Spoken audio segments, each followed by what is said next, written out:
अस्सलामु अलैकुम वरहमतुल्लाहि वबरकातुहू। हमारा आज का जो टॉपिक है वो हमने इस बात को प्रूव करना है कि जो सिंपल पेंडुलम जो होता है इसकी मोशन सिंपल हार्मोनिक मोशन होती है।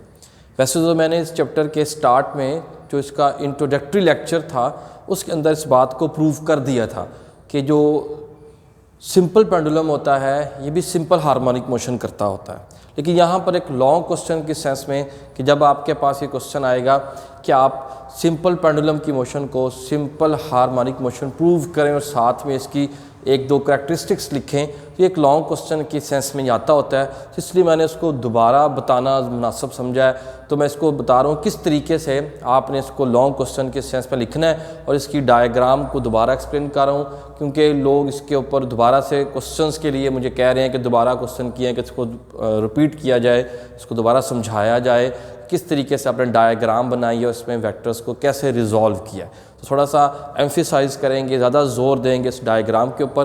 तो चलते हैं जी टॉपिक की तरफ। सबसे पहले आपने सिंपल पेंडुलम को बताना है कि सिंपल पेंडुलम है क्या।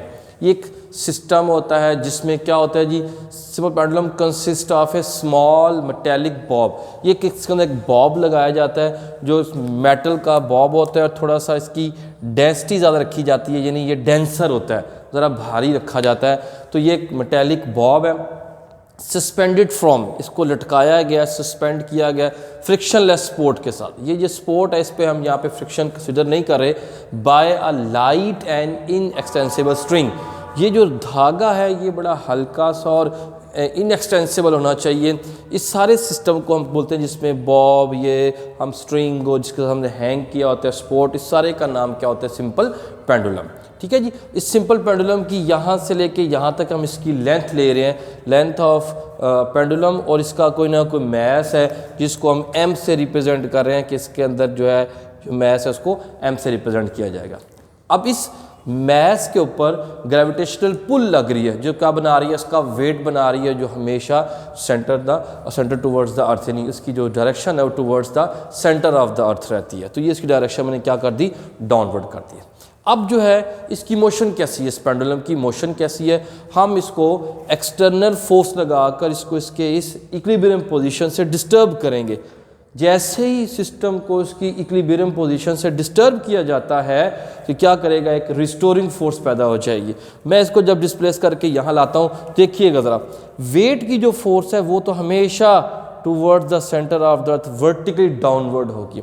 तो ये जो वेट है ये अपने दो कंपोनेंट्स में रिजॉल्व हो रहा है। बेसिकली यहाँ पे फोर्सेस हैं कितनी, दो, एक तो वेट है और एक टेंशन है। जैसे मैं लिख दिया कि यहाँ पे दो फोर्सेस हैं, एक वेट है और एक टेंशन है। वेट जो है डाउनवर्ड, टेंशन इसका रिएक्शन है जो अपवर्ड डायरेक्शन में है। तो फिर मैं ये जो वेट है इसको इसके दो कंपोनेंट्स में रिजॉल्व कर, रेक्टेंगुलर कंपोनेंट्स में, एक कंपोनेंट जो बी सी के अलॉन्ग होगा, ठीक है, पैरेलल टू BC होगा, और एक कंपोनेंट जो है वो क्या होगा, इस B पर टेजेंट लगेगा, यानी इसके परपेंडिकुलर बनेगा इसके ऊपर। तो यहाँ पे आप देख रहे हैं मैंने रेड कलर से बनाया है, ये टेजेंट जो है ये आपके पास क्या हो गया, इसको बोलेंगे ये mg वेट का साइन कंपोनेंट है, और ये वाला जो है ये वेट का क्या हो जाएगा, कॉस कंपोनेंट। जैसे एंगल यहाँ बना है इधर भी वही एंगल बनेगा इस जगह पर, ठीक है। तो जो आपके पास साइड 90 और जिस पर आपने इसको रिजॉल्व करना होता है उसके ऊपर आ रही होती है, एडजेसेंट साइड होती है, उसको क्या बोलते हैं, कॉस कंपोनेंट। और जो एंगल के क्या होती है,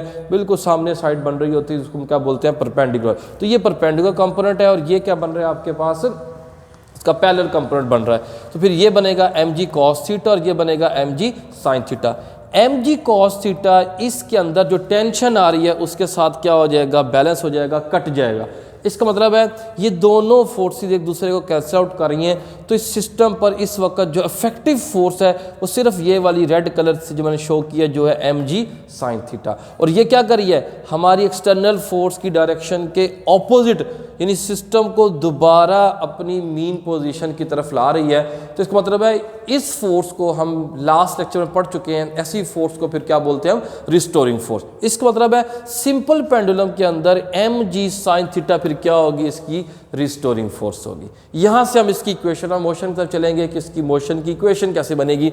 तो फिर ये जो फोर्स है ये F = ma बराबर रख के इनको रखेंगे इक्वल रख के यहाँ से हम एक्सेलरेशन निकालेंगे और ये कंडीशन हम इम्पोज करते हैं कि इसका जो एंगल होता है वो बहुत छोटा होता है, इसीलिए छोटी वैल्यू पर एंगल की साइन थीटा और एंगल व्हेन इन रेडियन इन दोनों की वैल्यू क्या होती हैं वो बराबर होती हैं। तो फिर मैंने यहाँ पर क्या कर दिया, इस थीटा की जगह या साइन थीटा की जगह मैंने क्या लिख दिया, थीटा लिख दिया। तो देखें यहाँ पर साइन थीटा की जगह मैंने क्या लिख दिया, थीटा लिख दिया और मैंने कहा थीटा इस डायग्राम से आप निकाल सकते हैं थीटा की वैल्यू या साइन थीटा की वैल्यू भी निकाल सकते हैं। तो ये क्या हो जाएगा, आर्क लेंथ ओवर जो रेडियस है S = r थीटा का फार्मूला से यूँ समझें S = r थीटा का फार्मूला मैंने यूज़ किया। तो यहाँ से मैंने इसकी वैल्यू निकाली तो x/l आ गई। ठीक है जी। तो यहाँ पर मैंने इसको थोड़ा सा सिंप्लीफाई किया कि ये जो g/l है ये कांस्टेंट है, ये पहले बता चुका हूँ, ये कांस्टेंट ओमेगा स्क्वायर के बराबर है। तो फिर हमारे पास जो सिस्टम बन गई, जो इक्वेशन आ गई, इक्वेशन ऑफ मोशन बता रही है acceleration is directly proportional to -x। तो क्या मतलब है, acceleration is directly proportional to displacement and its direction towards the centre of the system. System का जो एक्सिस है सेंटर है उसकी तरफ towards the circle, centre of the circle जैसे हो जाता है, तो टूवर्ड्स द सेंटर जो है यहाँ पे ये फिक्स पॉइंट होगा। ठीक है जी, टूवर्ड्स द मीन पोजीशन, ये मीन पोजीशन है तो मीन पोजीशन की तरफ इसकी डायरेक्शन आ रही होती है एक्सेलरेशन की। अगर ये इक्वेशन कोई सेटिस्फाई कर देता है तो फिर उसकी मोशन क्या होती है, सिंपल हार्मोनिक मोशन होती है। ठीक है जी। तो ये प्रूव हो गया है कि जो आपके पास सिंपल पेंडुलम है इसकी मोशन क्या है, वो सिंपल हार्मोनिक मोशन। क्यों? क्योंकि जब आप उसके एक्सेलरेशन को डिस्प्लेसमेंट के डायरेक्टली प्रोपोर्शन और उसके एक्सेलरेशन को मीन की तरफ प्रूव कर देते हैं तो फिर वो क्या हो जाती है, सिंपल हार्मोनिक मोशन। ये प्रॉपर्टीज़ हैं सिंपल हार्मोनिक मोशन की जो पहले लेक्चर में हम पढ़ चुके हैं, देख चुके हैं। उसके लिए मज़ीद आप उस लेक्चर को अच्छे तरीके से गौर से देखें। अब है जी इसकी करैक्टरिस्टिक्स या प्रॉपर्टीज़ जो यहाँ पर दो सफिशेंट हैं, आप दो जो है ना क्या लेते हैं इसकी प्रॉपर्टीज़ को बता दें। जैसे पहली क्या आती है जी, टाइम पीरियड। डेफिनेशन लिख दें जैसे लास्ट लेक्चर में पढ़ा था कि it's a time required to complete one vibration. एक वाइब्रेशन कंप्लीट करने में जो वक्त दरकार होता है उसको टाइम पीरियड बोलते हैं। तो यहाँ पर इसका फार्मूला क्या है, 2π/ω।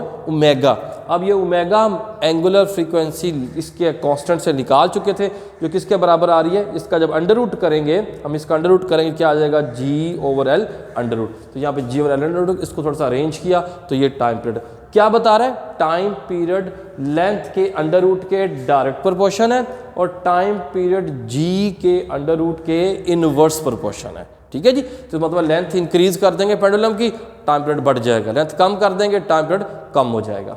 अच्छा, दूसरी इसके प्रॉपर्टी जो बताई जा रही है वो है फ्रीक्वेंसी की।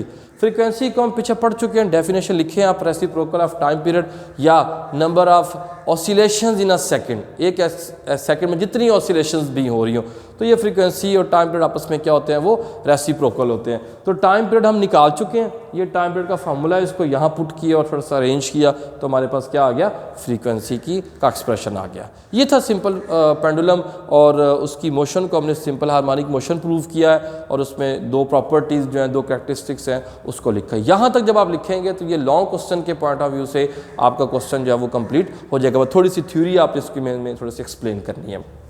चाहिए इसके साथ ही मैंने एक दो डेफिनेशन हो लिखी, लेकिन वो इस क्वेश्चन का हिस्सा नहीं है, वो अलग से दो डेफिनेशन है जो शॉर्ट क्वेश्चन आंसर के अंदर अक्सर औकात पूछी जाती हैं या उसका डिफरेंस पूछा जाता है या उनकी डेफिनेशन को पूछा जाता है। वो क्या होता है जी कि फ्री ऑसिलेशन क्या होती है और फोर्स्ड ऑसिलेशन क्या होती है। वेरी सिंपल, मैंने इसीलिए इसके साथ लिखा जैसे ये पेंडुलम है, आप इस पेंडुलम को उसकी मीन पोजीशन से डिस्प्लेस करके छोड़ देते हैं। जब आप उसको फ्री कर देते हैं, किसी भी और एक्सटर्नल फोर्स के इफेक्ट को नहीं आने देते, तो फिर इसकी जो ऑसिलेशन हो रही होती है that is known as free vibration, free oscillation. देखिए डेफिनेशन में लिखी, क्या लिखा मैंने, a body executing free oscillation उस वक्त कर रही होगी if it vibrates with its own natural frequency. यानी अपनी जो नेचुरल फ्रीक्वेंसी है उसके साथ जब ये ऑसिलेट कर रहा होगा, चाहे वो mass attach to spring system ले लें, चाहे पेंडुलम का ले लें, तो फिर उस वक्त उसकी ऑसिलेशन क्या बोलेंगे हम, free, without the interference of external force. किसी किस्म की एक्सटर्नल फोर्स का इफेक्ट उस पर ना हो तो फिर उस तरह की ऑसिलेशन को क्या बोलते हैं हम, फ्री ऑसिलेशन। जैसे मैंने कहा हम सिंपल पेंडुलम की बात करते हैं, हम mass attach to spring system की बात करते आए हैं, तो फिर उनकी ऑसिलेशंस को हम अगर उसको कोई बाहर से फोर्स नहीं लग रही तो फिर इसका मतलब है कि वो क्या कर रही हैं, फ्री ऑसिलेशंस कर रही हैं। इस तरीके से इसके बिल्कुल साथ दूसरी डेफिनेशन है फोर्स्ड ऑसिलेशन, ये फ्री है वो फोर्स्ड है। लफ्ज़ से जाहिर हो रहा है कि ऑसिलेशन ऐसी कि जब वो ऑसिलेट कर रहा हो तो उसको बाहर से सिस्टम के ऊपर कोई ना कोई फोर्स लग रही हो, तो फिर ऐसी ऑसिलेशन क्या बोलते हैं, forced oscillation. That is oscillation, oscillating system subjected to an external force, कि जब उस पर कोई एक्सटर्नल फोर्स लग रही हो then the oscillations are called forced oscillation. Like that, जैसे कोई बच्चा स्विंग पे झूला ले रहा हो अगर, तो आप वो जब वापस आपके पास आए या फिर फोर्स लगा दें वो जाए, फिर आप फोर्स लगा दें वो जाए, इसका मतलब है ये फ्री ऑसिलेशन नहीं हो रही, आप उसको क्या कर रहे हैं, ऑसिलेशंस के दौरान फोर्स, एक्सटर्नल फोर्स दे रहे हैं और वो ऑसिलेट कर रहा है। लेकिन अगर आप उस पर बच्चे को बिठा के एक बार डिस्प्लेस करके छोड़ देते हैं, विदाउट एनी फोर्स वो ऑसिलेट कर रहा है, तो ये क्या हो जाएगा, ये फ्री ऑसिलेशन हो जाएगी। तो इसका डिफरेंस भी देखें और इनकी डेफिनेशंस को भी गौर से देखें, अंडरस्टैंड करें, एग्जांपल्स जो है ना वो जहन में रखें। किसी किस्म का क्वेश्चन हो तो कमेंट सेक्शन में आप मुझे कर सकते हैं, ताकि उस क्वेश्चंस की बेस पर, जैसे ये प्रॉब्लम बच्चों को आया तो मैंने उसके साथ दोबारा एक्सप्लेन किया है, दोबारा डिस्कस किया है। कोई क्वेश्चन हो तो कमेंट सेक्शन में ज़रूर बताएँ। Thank you.